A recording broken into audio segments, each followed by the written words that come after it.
Bíblia Nova Vulgata, Evangelho segundo São Mateus, capítulo 4. Jesus foi conduzido pelo Espírito ao deserto para ser tentado pelo diabo.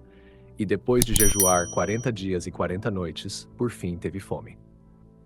Então o tentador aproximou-se e lhe disse: Se és filho de Deus, manda que estas pedras se transformem em pães. Jesus respondeu: Está escrito: Não só de pão vive o homem, mas de toda palavra que sai da boca de Deus. Então o diabo levou Jesus à cidade santa e o colocou sobre o pináculo do templo. E lhe disse: Se és filho de Deus, lança-te daqui abaixo, pois está escrito: Ele dará ordens a seus anjos a teu respeito, e eles te sustentarão nas mãos, para que não tropeces em alguma pedra. Jesus lhe respondeu: Também está escrito: Não tentarás o Senhor, teu Deus.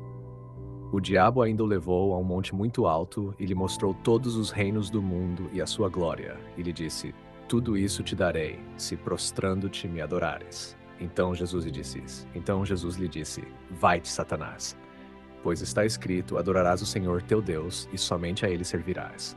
Então o diabo deixou, e eis que anjos se aproximaram e o serviam. Ao saber que João tinha sido preso, Jesus retirou-se para a Galiléia. E deixando Nazaré, foi morar em Cafarnaum, à beira-mar, nos confins de Zabulon e Neftali, para que se cumprisse o que fora dito pelo profeta Isaías. Terra de Zabulon e terra de Neftali, caminho do mar, além do Jordão, Galiléia dos gentios. O povo que vivia nas trevas viu uma grande luz, e para os que viviam na região e na sombra da morte, uma luz despontou. Desde então, Jesus começou a pregar, dizendo: Convertei-vos, porque o reino dos céus está próximo. Caminhando à beira do mar da Galiléia, viu dois irmãos, Simão, chamado Pedro, e André, seu irmão, lançando as redes ao mar, pois eram pescadores. E lhes disse: Vinde após mim, e eu vos farei pescadores de homens. Eles, deixando imediatamente as redes, o seguiram.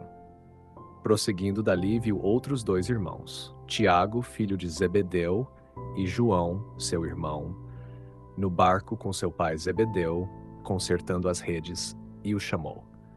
Eles, deixando imediatamente o barco e o pai, o seguiram. Jesus percorria toda a Galiléia, ensinando em suas sinagogas, pregando o evangelho do reino e curando toda doença e enfermidade do povo. Sua fama espalhou-se por toda a Síria, e lhe trouxeram todos os que sofriam de diversas enfermidades e dores, os endemoninhados, os lunáticos e os paralíticos, e ele os curou.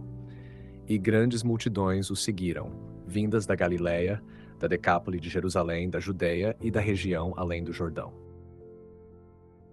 São João Crisóstomo observa, antes de tudo, que Cristo não vai ao deserto por iniciativa própria, mas é conduzido pelo Espírito.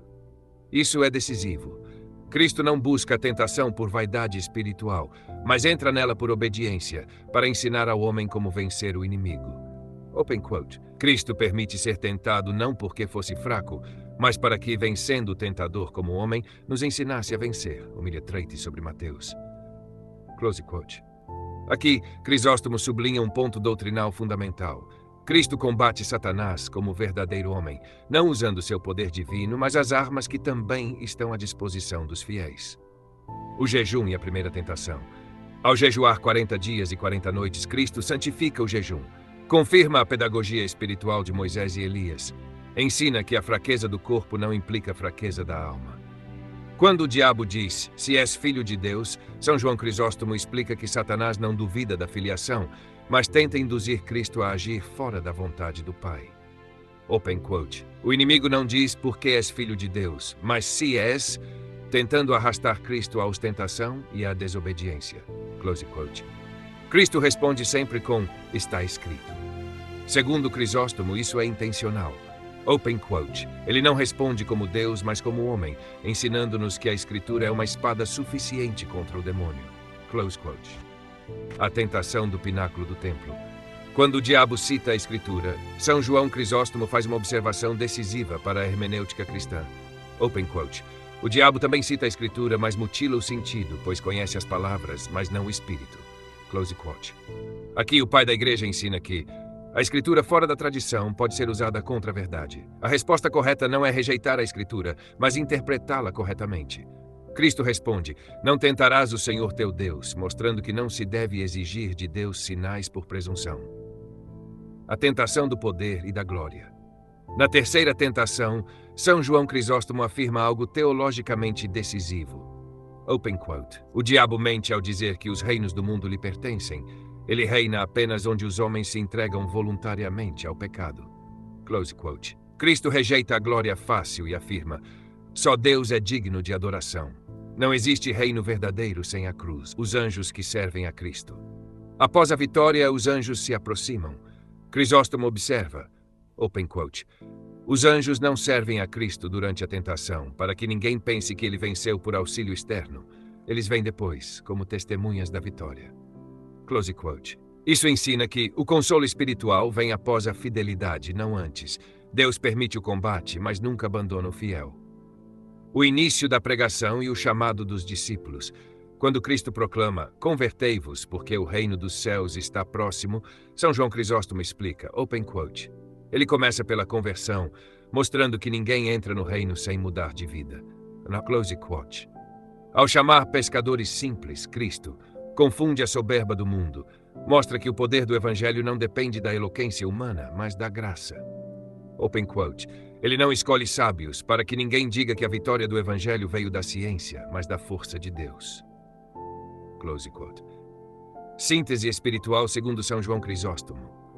São João Crisóstomo ensina que Mateus, capítulo 4, revela Cristo como novo Adão, que vence onde o primeiro caiu. Cristo como mestre da vida espiritual, ensinando jejum, humildade e fidelidade. Cristo como rei verdadeiro, que rejeita a glória sem a cruz. Cristo como pastor, que chama homens simples para transformar o mundo. Queridos ouvintes, chegamos ao fim deste audiolivro e quero expressar minha profunda gratidão a todos que permaneceram conosco até aqui. Sua dedicação em acompanhar essa obra é um verdadeiro sinal de busca pela sabedoria e pelo crescimento espiritual. Que o conteúdo ouvido possa nutrir sua alma e fortalecer sua fé. Aproveito para convidá-los a explorar as playlists do canal Caminho Católico, onde vocês encontrarão outros tesouros espirituais. São obras que podem acompanhar e iluminar sua jornada, como Castelo Interior de Santa Teresa de Jesus, Confissões de Santo Agostinho, Palavras Bíblicas com o Evangelho comentado por grandes eclesiásticos, Filoteia de São Francisco de Sales, Tratado da Verdadeira Devoção à Santíssima Virgem, de São Luís Maria de Montfort, A Imitação de Cristo, de Tomás de Kempis, e As Três Idades da Vida Interior, do padre Garrigou Lagrange. Cada uma dessas obras oferece um caminho profundo de reflexão e conversão, e espero que possam encontrar nelas a mesma riqueza espiritual que proporcionaram a tantas gerações. Nosso canal está sempre aberto para quem deseja aprender e crescer na fé. Continue nos acompanhando e compartilhando essa jornada espiritual. Mais uma vez, obrigado por sua presença e que Deus abençoe a todos.